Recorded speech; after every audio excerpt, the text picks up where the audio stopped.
আমাদের মাদ্রাসার ছাত্র সংখ্যা আলহামদুলিল্লাহ আগে যেমন ছিল তার থেকে ধীরে ধীরে বৃদ্ধি পাচ্ছে। প্রথমে তো আমাদের আমাদের মাদ্রাসার বয়স হয়েছে প্রায় 9 বছর শেষ, এখন 10ম বছরে পড়ছে। ঢাকার মাদ্রাসার বয়স প্রায় 11 বছর। এখানে আলহামদুলিল্লাহ ধীরে ধীরে ছাত্র সংখ্যা বাড়তে বাড়তে এখন প্রায় 150-র মতো ছাত্র এখানে হয়ে গেছে।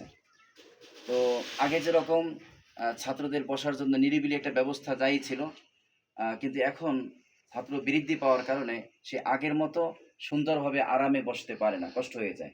যেহেতু টিন সেট ঘর, রোদের পরিমাণটাও একটুখানি বেশি থাকে, যার কারণে একটু যদি খোলামেলা বসতে পারে ভালো হয়। অভিভাবকরাও আসেন, তারাও যদি একটু বসতে পারেন ভালো হয়।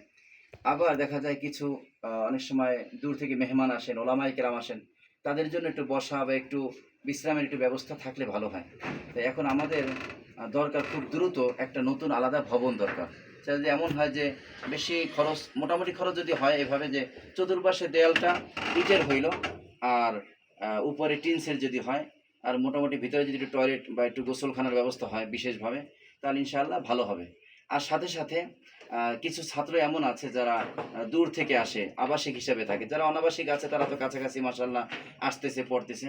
কিন্তু যারা আবাসিক ছাত্র আছে তাদের নিরাপত্তার জন্য একটু ভালো পরিবেশ, একটু নিরিবিলি বা নিরাপদ একটা পরিবেশ দরকার। সেখানে তারা ঘুমাতে যেন কোনো সমস্যা না হয়।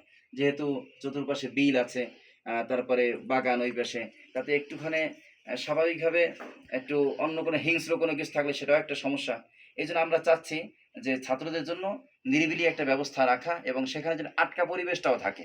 আটকা পরিবেশ বলতে অভিভাবকরা তার বাচ্চাকে মাদ্রাসায় দিয়ে গেল, কিন্তু হঠাৎ বের হয়ে গেল, সেই সুযোগটা যেন না থাকে। সামনে গ্রিল টিরিল থাকবে, যে এর ভিতরে ছাত্ররা অবস্থান করবে। ওখানে তার টয়লেট থাকবে, সেখানেই তার গোসলখানা থাকবে। আর এই বাইরে সহজে বের হতে পারবে না।